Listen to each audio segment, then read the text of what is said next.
All right. Hi, everyone. I'm Virginia Smith. I'm one of the co-organizers of the Federated Learning One World Seminar, along with Sam, who's also here on the call, Peter Rick-Tarek, Aurelian Ballet, Dan Alistar, and Sebastian Stitch. And this is, if this is your first time, this is a seminar that happens weekly on Wednesdays and covers a bunch of topics in the space of federated learning. If you are interested in staying up to date on the talk schedule and talks that are happening each week, I just put the link to the website in the chat window, and you can also sign up for our mailing list there where we send reminders about the weekly talks. So we're very fortunate today to have Kevin Kuo, who's going to be talking to us about federated hyperparameter tuning. Kevin is a PhD student in the computer science department at Carnegie Mellon University and works broadly in machine learning and systems, including some recent topics such as model compression, meta learning, and federated learning. So I'll kick things over to you, Kevin. And this was mentioned earlier, but it sounds like Kevin's okay with us stopping him during the talk if we have questions. So feel free to put questions in the chat window. We'll try to monitor that, Kevin, and make sure that you see those questions. Or I think you can raise your hand with the feature in Zoom, and we can try to unmute you. All right, so go ahead, Kevin. All right. Yep. Hello, and yeah, thanks for having me. And yeah, so this talk is going to be on noisy evaluation in federated hyperparameter tuning. And I worked on this project with several great collaborators at CMU and Meta AI. And we were recently able to share this work at Machine Learning and Systems Conference 2023.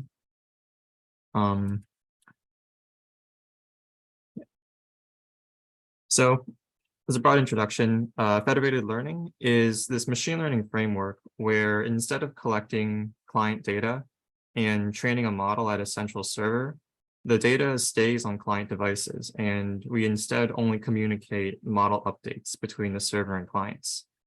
And so because federated learning avoids this need for large-scale data collection, there's been a lot of recent interest in applications where scale and privacy are major concerns.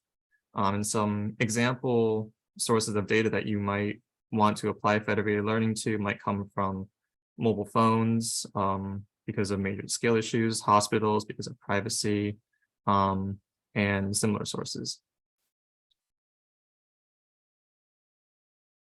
And we focus specifically on the cross-device federated learning setting, where we assume there are a large number of clients, and each client may have a small amount of data. And so because of this setup, we split the clients into two pools for training and validation, rather than, say, locally splitting each client's local data set into training and validation. And so the overall procedure for training a model in federated learning starts similarly to like regular centralized machine learning. We have some optimization hyperparameters, and these, along with the client's training data, determines the output trained model.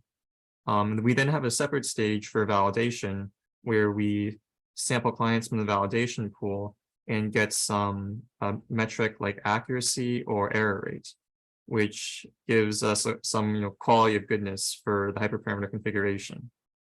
And we basically use these evaluations to tune hyperparameters, which is shown by the arrow that goes backwards from error rate back to hyperparameters.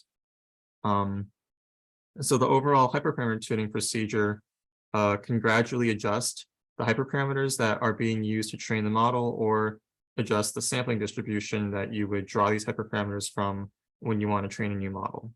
And a very simple baseline here is something like random search, where you don't consider this adaptivity. You just you randomly sample a set of candidate configurations, and then you would return the best one in terms of error rate from following this forward procedure.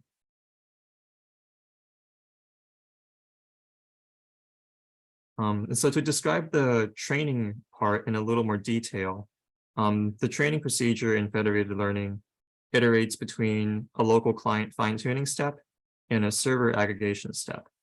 And in particular, we look at this adaptive federated optimization framework in our experiments And the idea here is to simply plug in a first order optimization method as the server or client side function.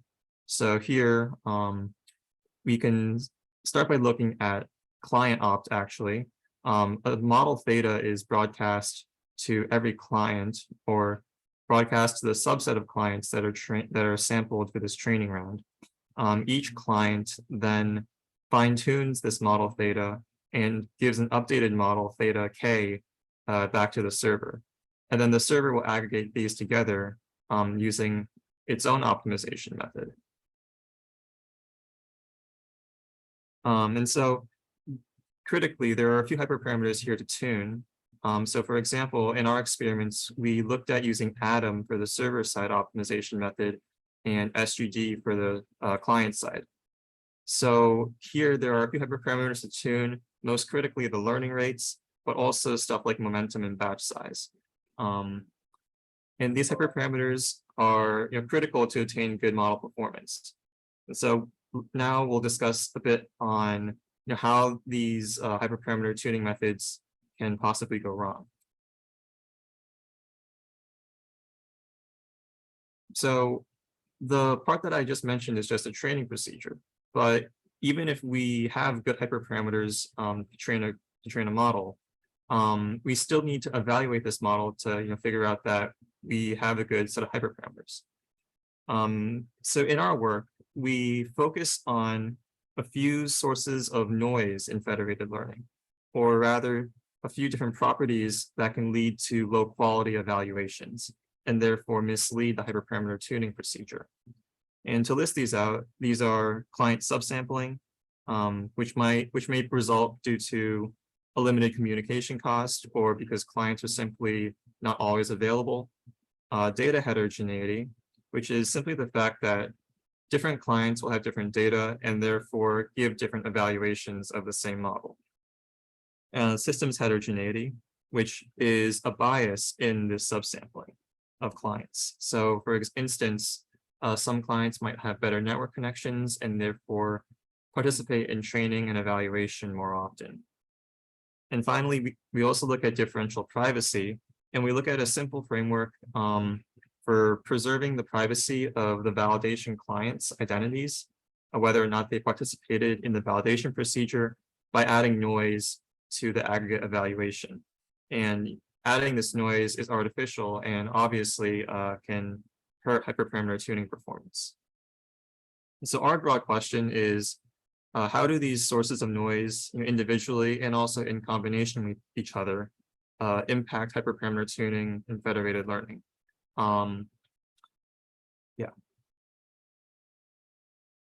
So here is a more concrete example of how this noise and evaluation works. So here we have 4 candidate configurations, and we've trained a neural network model for each one.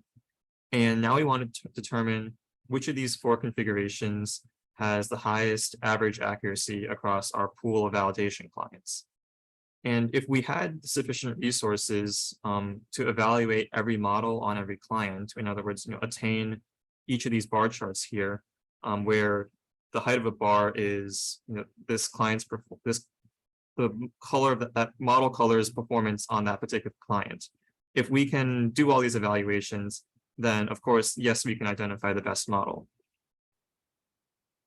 However, when we are on a massive network of mobile devices, there's constraints on how many clients we can't possibly communicate with all clients at a given time. So therefore, there's this first factor of client subsampling, where a few of these clients are grayed out and they won't contribute to the aggregate evaluation.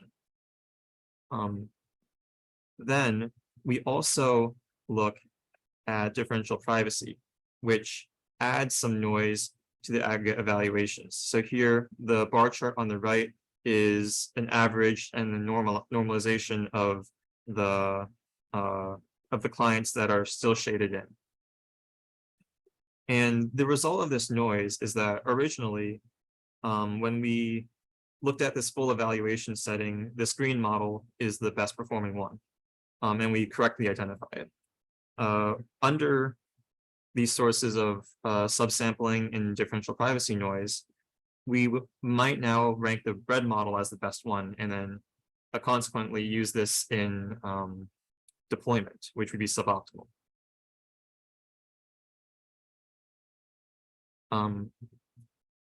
Yeah, so this is basically the overview for the federated learning component and how these training and evaluation procedures work. If anybody has questions right now, that'd be a good time to ask about this. Now, after this, I'll cover the hyperparameter tuning stuff.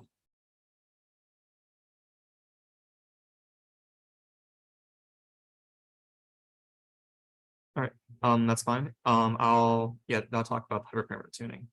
So there are many different hyperparameter optimization methods that have been proposed for centralized machine learning. So for example, random search is this naive baseline where you would randomly sample multiple configurations and evaluate each one. Here, there are two figures that show. There are two figures that show two slightly more complex classes of methods. And so the first class of method in this top figure A is adaptive configuration selection. So here, this plot shows a hyperparameter search space where the red regions have better performance and the blue and green regions have worse performance. And what this method is doing is explicitly modeling the search space. And so it samples points initially randomly from the search space. So here we start the numbering at 1, 2, 3 for these individual points in the hyperparameter search space. And gradually, as more observations are collected, the search moves towards the red region of the space. And so these methods are also commonly known as Bayesian optimization. And we look at a particular method called the tree structured parser estimator in our experiments. The bottom figure shows a different type of method, which is adaptive resource allocation.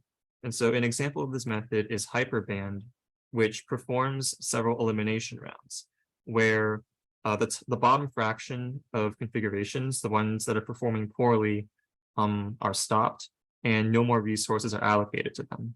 So you can see this occurring at around rounds 3, 11, and 28 in this particular plot. And methods like Hyperband can typically outperform random search given some fixed budget because they save a considerable amount of resources from this early stopping and can use it to explore more configurations and allocate more resources to the best performing configurations. And then we also look at a fourth class of method, which combines these two techniques together, called Bob.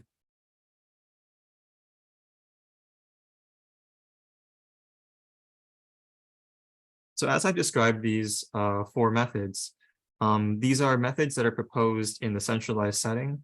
And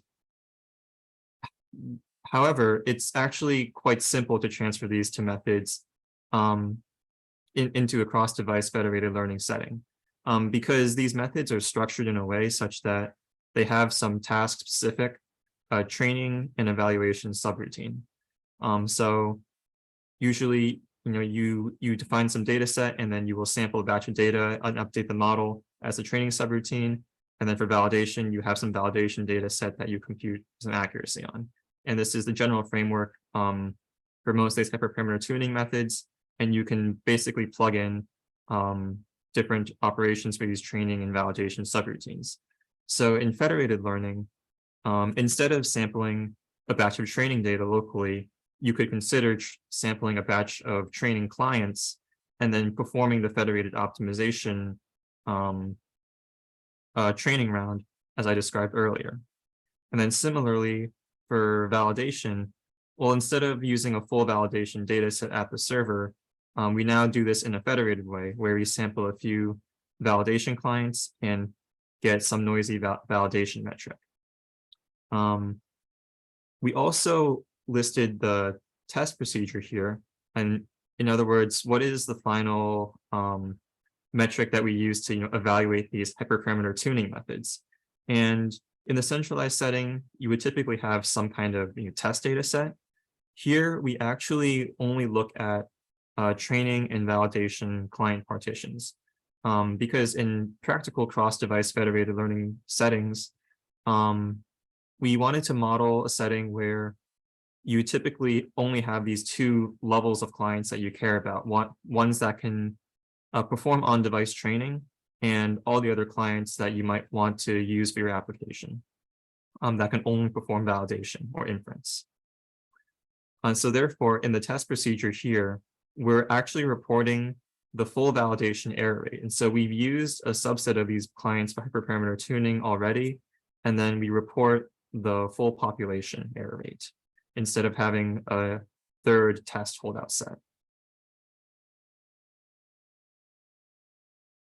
And an important thing to note is that our work is focusing specifically on varying the conditions of federated evaluation. So some of the things that I listed out earlier, like client subsampling, bias subsampling, and your privacy noise, are directly affecting the way we compute this evaluation metric here. But otherwise, the testing, the training part at the top here is not being changed in our experiments. So before I get into the experimental setup now, we have a few questions that we wanted to ask, which is basically a breakdown of these different FL properties that I listed out earlier. So first is, how does subsampling validation clients affect hyperparameter tuning performance? Second is, how do different factors exacerbate or interact with this subsampling? So factors like data heterogeneity, systems heterogeneity, and privacy can all make subsampling worse or have very catastrophic effects when subsampling is limited to a single or a few clients. And then finally, we want to also investigate in noisy settings. So with a combination of these properties, how do the state-of-the-art hyperparameter tuning methods perform? And in general, is it a good idea to take the best off-the-shelf tuning method and use it in the cross-device federated setting, like I described in the last slide? And from our experiments, surprisingly, we show that, in fact, this is the case. Taking complex early stopping methods like hyperband or bob can perform catastrophically poorly and worse than simple baselines like random search under the right settings of noise. So here are a few details on the experiments that we're running. So I already outlined the algorithmic like pseudocode setup before with random search, and there are analogs for the other hyperparameter tuning methods. In those cases, you would just replace the training and validation subroutines the same way we did for random search. So some other details on the experiments here. We look at 4 data sets. These are 2 image and 2 text data sets where we're performing image classification and next token prediction. We trained 2-layer neural networks for all these tasks. And we also use a shared hyperparameter search space for all these data sets.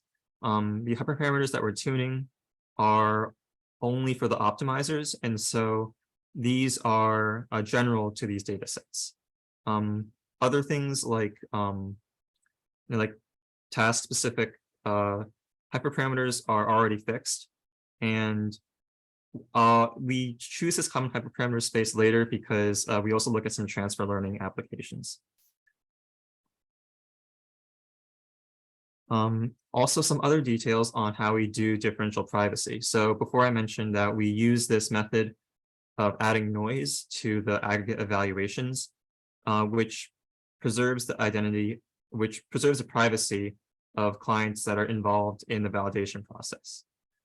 So for the random search and tree parse and estimator methods, we add noise that corresponds to this noise drawn from a Laplace distribution of this scale. And this scale depends on a few parameters like the privacy strength, the number of configurations that we're searching in total, in other words, the number of evaluations that we're performing, and then also the number of clients we sample at every evaluation.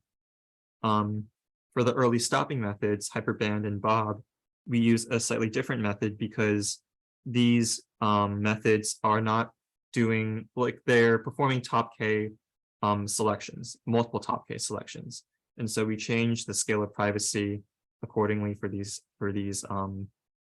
top K selections. And then some final details. The training procedure is fixed for all the experiments. And so we consider training models where we sample 10 clients around. We train for 400 rounds maximum. And most of our experiments are going to be running random search, where we train 16 different configurations in this way, and then look at the best one based on a noisy evaluation.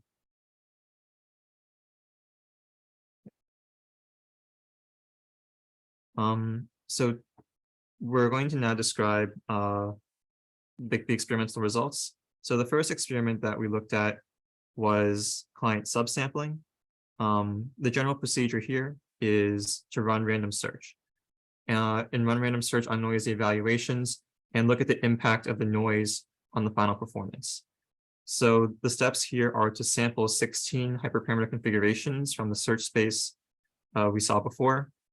We train each of these configurations for 405 rounds, and then we evaluate each of these on a client subsample. And so these are the noisy evaluations that we feed into the noisy max report. And then we take this configuration that random search thinks is the best, and we report its performance on the entire evaluation population. So here in this subsampling plot, on the x-axis, we have the percentage of total evaluation clients. So on the very right, we have the full validation population being used. And then on the very left, we have a single client. And so the error increases by several percentage points as we sample less clients. And then also, the variation among the performance that random search gives us will also increase as we sample less clients. So this is specifically for CFAR 10. We also have results on the other three data sets, Feminist, Stack Overflow, and Reddit. We observe similar trends on these other data sets, though for Stack Overflow and Reddit, the effect is not as extreme. Though one reason this could be the case is that we're training these two-layer LSTMs for these tasks. And so therefore, the performance is on average already pretty poor, and therefore suboptimal hyperparameter selection does not always have a huge negative impact. The second property we looked at is data heterogeneity. So data heterogeneity is this fact that different clients have different local data generating distributions. And so we wanted to vary the amount of data heterogeneity among clients under different runs of random search.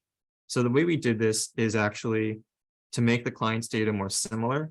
And we did this by taking a fraction of every validation client's data, pooling it together, and then having clients resample their data uniformly at random.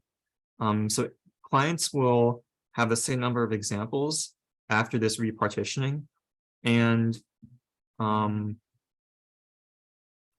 data itself has not changed, but the assignment of the data points to the clients has.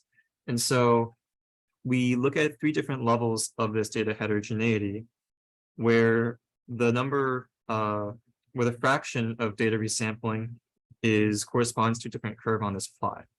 So for instance, when the fraction of resampling is 1, we take all the clients' data and have each one resample it in a uniform way.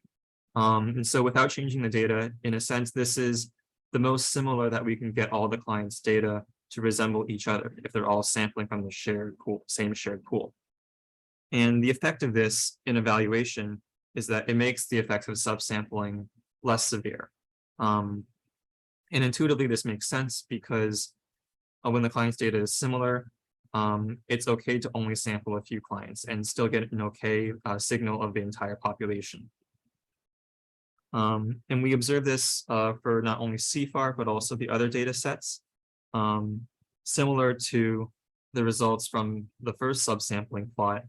The effect of using this repartitioning to make the client's data more similar makes these curves lower on the error rate.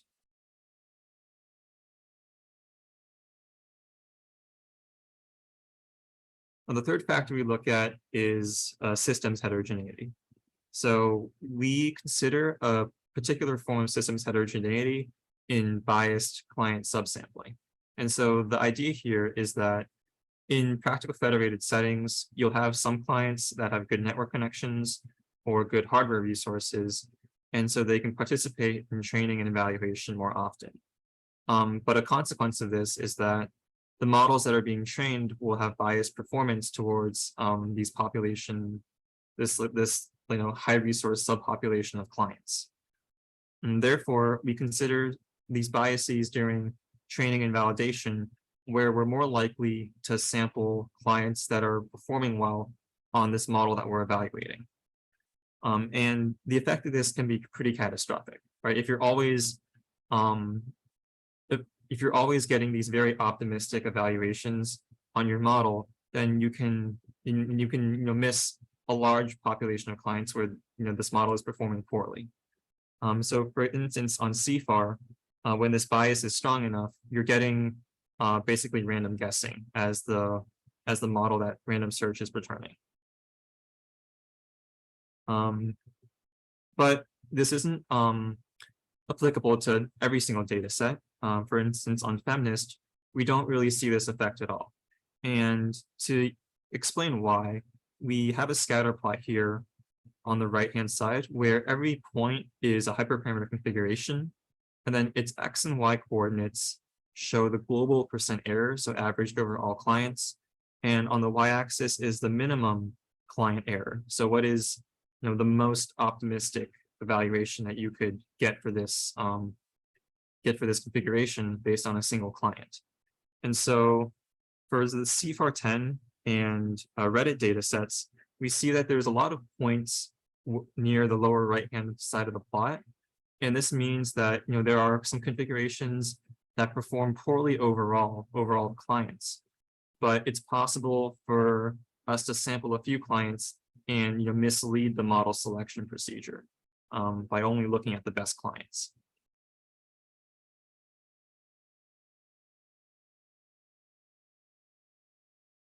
The last property we look at is differential privacy. And as mentioned before, we preserve the privacy of the validation clients by adding noise to the aggregate evaluations after averaging. So here, obviously, the amount of noise that we add is going to correspond with how private we want the evaluations to be. So here we have several curves that each correspond to a different privacy strength. And then also the privacy noise itself is a function of the number of subsampled clients. So we get these pretty obvious trends as the number of subsampled clients increases or decreases.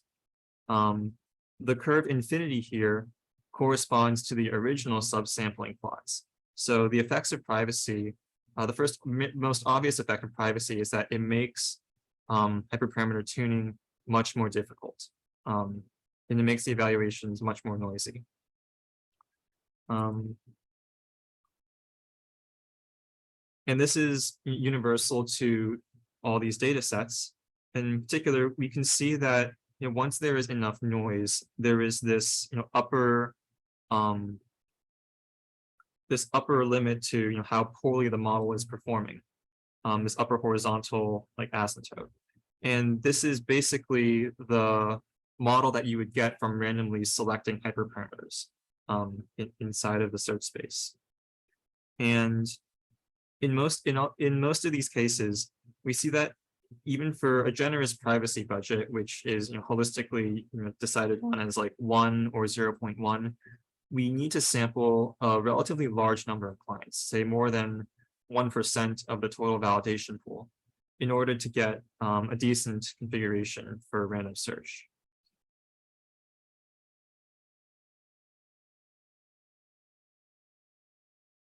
So finally, to put everything together, we investigate more hyperparameter tuning methods beyond random search. And then we also look at combining a very generous privacy budget. So epsilon equals 100. So a larger epsilon is less private. And also with sampling 1% of validation clients for the evaluation. And overall, in this noisy setting, we find that the early stopping methods, Hyperband and Bob, which normally perform best in noiseless settings, will now perform very poorly. So for instance, on CFAR 10, we see that Hyperband is the best performing method here in the noiseless setting, or Bob is the best performing method. But once there is noise, it actually performs trivially that poorly.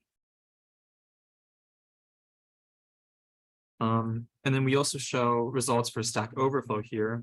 Here, Hyperband is the best method, and then it performs the worst under this noise.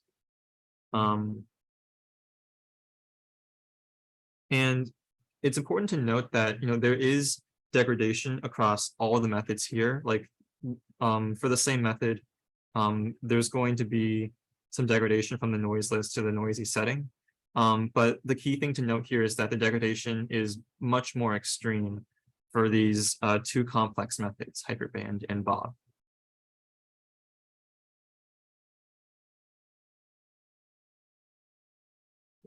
So this describes basically the observations on how these methods do in noisy settings. And now we're going to move to a slightly different topic, which is how might we address noisy evaluation, or rather, what are some techniques for getting around this issue?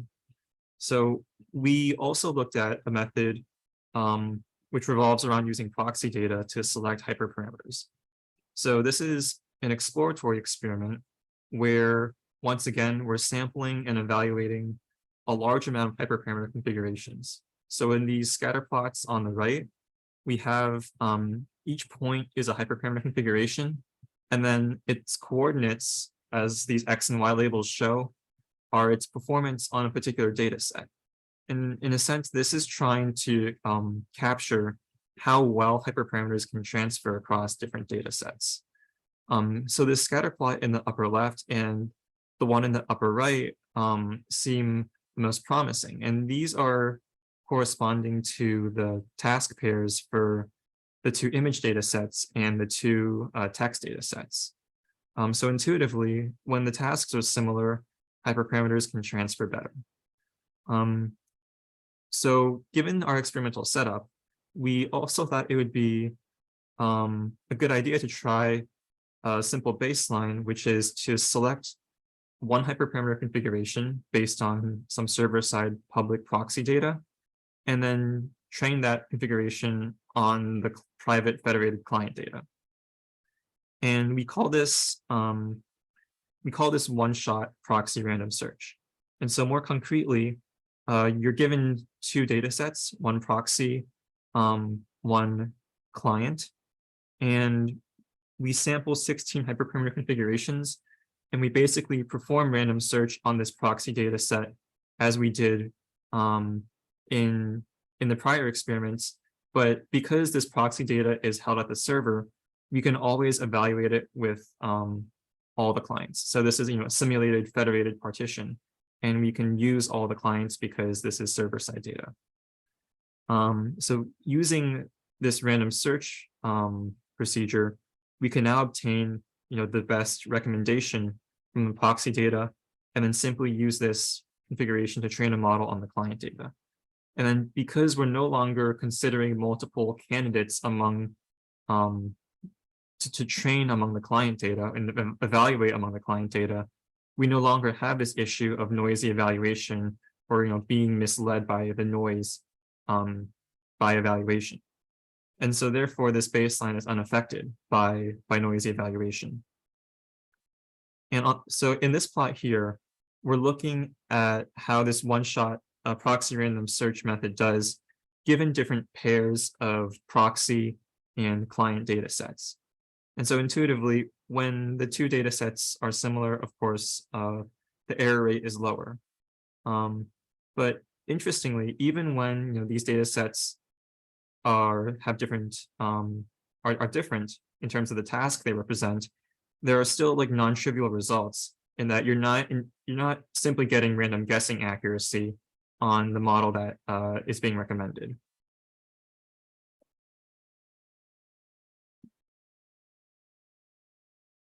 So finally, we wanted to compare how does proxy data do compared to noisy evaluation. And then there's also this concern of not always having the right proxy data. So here we wanted to take a flexible setup where we don't only consider one proxy data. For each data set, we have 3 other data sets that could be potential proxies. So here we plot the performance of using each proxy data set as a horizontal line. So we're looking at results on CFAR10, and each horizontal line represents the performance that you get if you use Feminist, Stack Overflow, or Reddit as the proxy data set to select the hyperparameters. Then we have these training budget curves, which correspond to using noisy evaluation on the actual CFAR data. And so here the comparison is it better to use the true CFAR data but with some subsampling and privacy noise, or just to use, say, Feminist? And in this case, using Feminist is actually a very strong baseline in that it even performs the very non-private settings for CFAR. And then also another interesting thing that we noted was that even if you don't have a good proxy data set like Feminist, it is possible that other proxies like Stack Overflow and Reddit could be useful. Actually, I don't think it's for this plot, but now I'll show the other data sets. And so, for example, in this Feminist plot, you see that not only is CFAR10 a useful proxy data set, as it's the other image data set, but the other text data sets can also recommend decent hyperparameters. And the same holds true when we look at Stack Overflow and Reddit. Naturally, the other text data set does well as a proxy, but the image data sets can also do decently and do perform better than like very strict privacy constraint settings.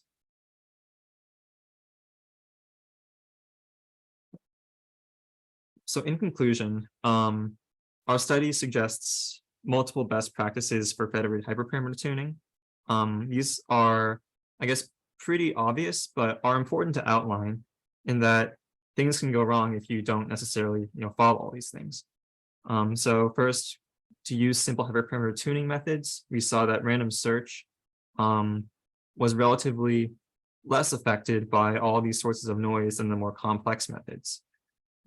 Second is to sample a sufficiently large number of validation clients, and also to make sure that this sampled subset of clients is representative of the entire validation population. Because when this evaluation is sufficiently biased, we may also get very misleading results.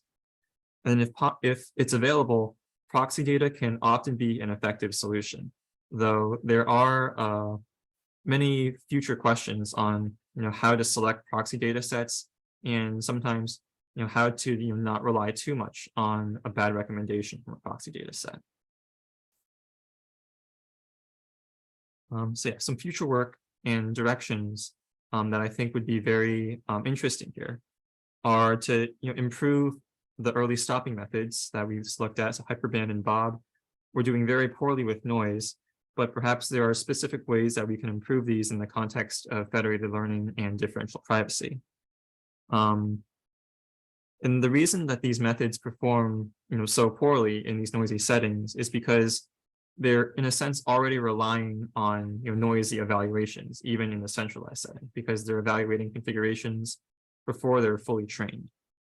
And also the fact that we apply differential privacy in this manner of directly adding noise to the evaluations means that because Hyperband and Bob use many more evaluations than random search, we have to add more noise to the evaluations that they're using.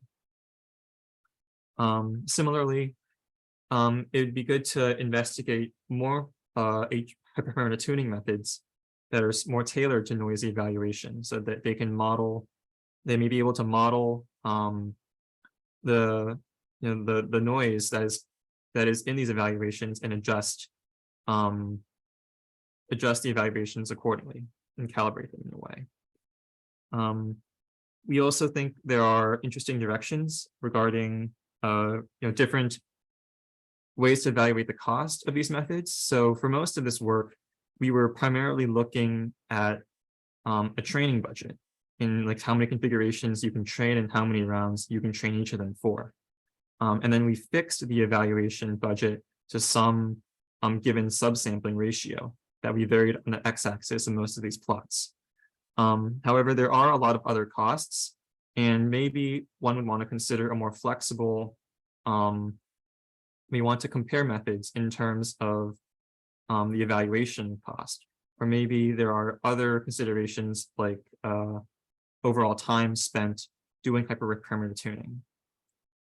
And then finally, we think that proxy data is a very promising direction for selecting good hyperparameters, and therefore it'd be also good to look at other methods that combine proxy data and client data in order to get a good trade-off between these two different sources of information.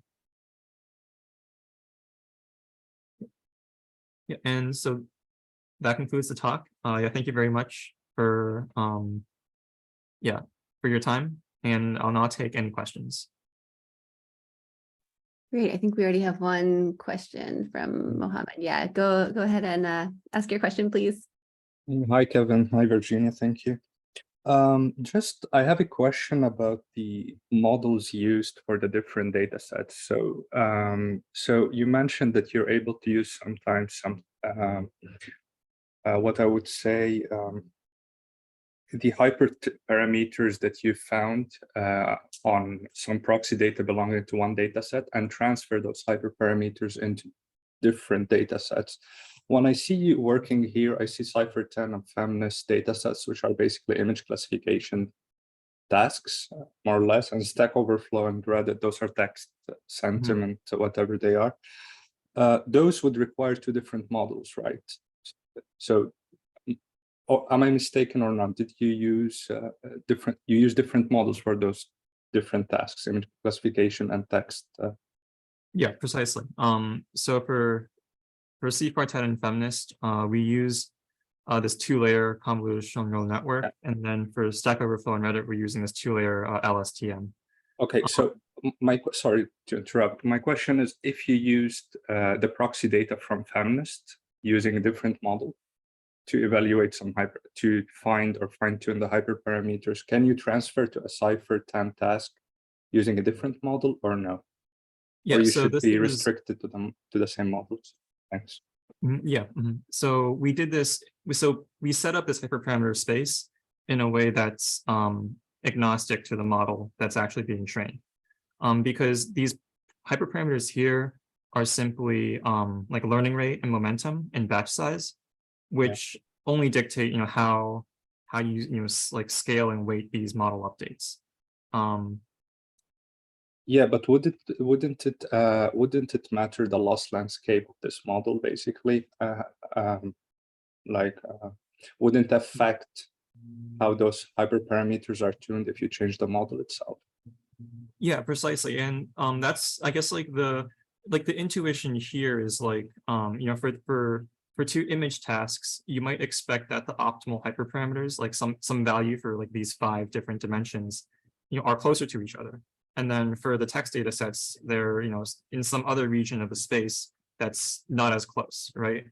And so this like is basically like the intuition for this like observation later on where like CFAR 10 and feminist and like the 2 text data sets and the 2 image data sets transfer well across each other, but not across, you know, the different types of data. I see. Okay. Thank you very much for this interesting.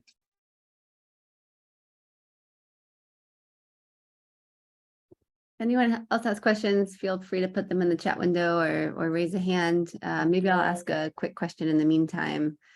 I guess, so one of the high level takeaways from this work seems to be that performing hyperparameter tuning is difficult in federated settings, especially when you have these multiple sources of noise. One, I think, concern with these results could be for someone working in the space of federated learning and developing a new method, say developing a new method for cross-device federated optimization.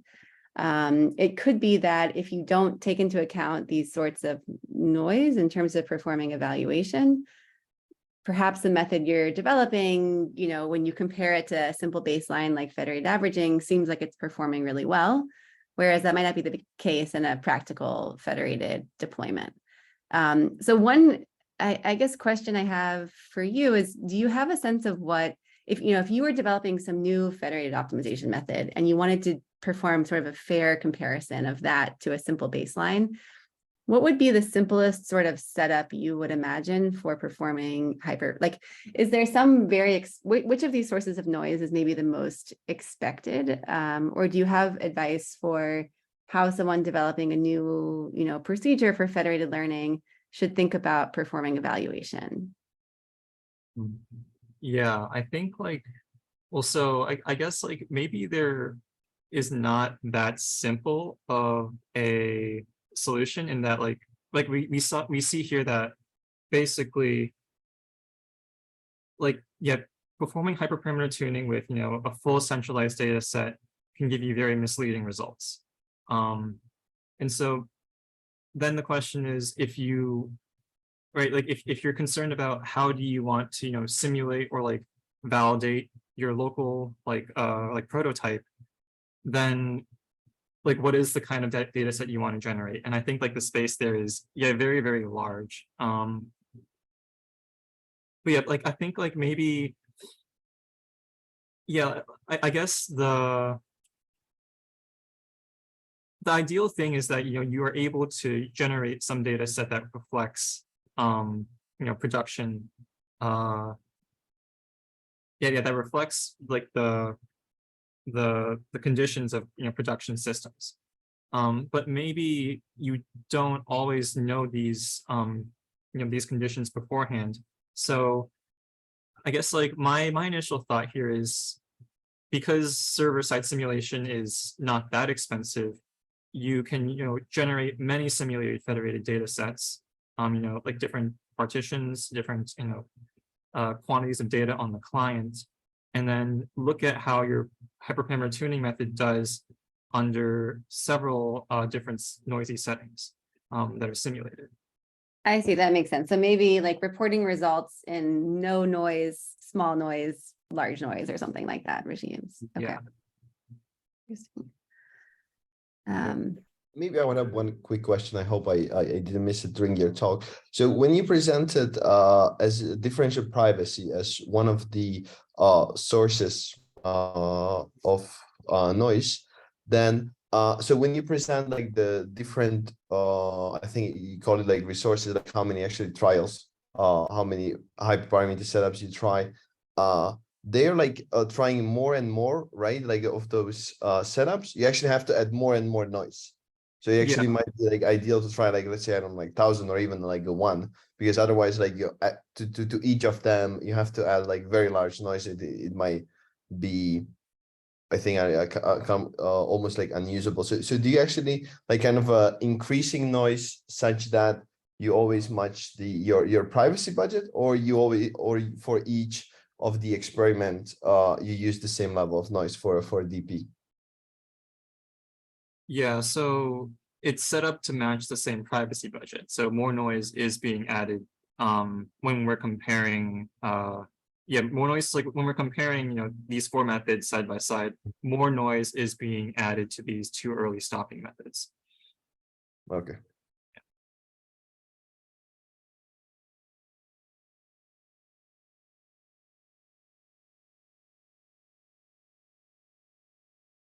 One other quick question here is, this work is focused on cross-device settings. Do you expect any of these results would also translate to something like cross-silo federated learning? Would any of these sources of noise be present there as well?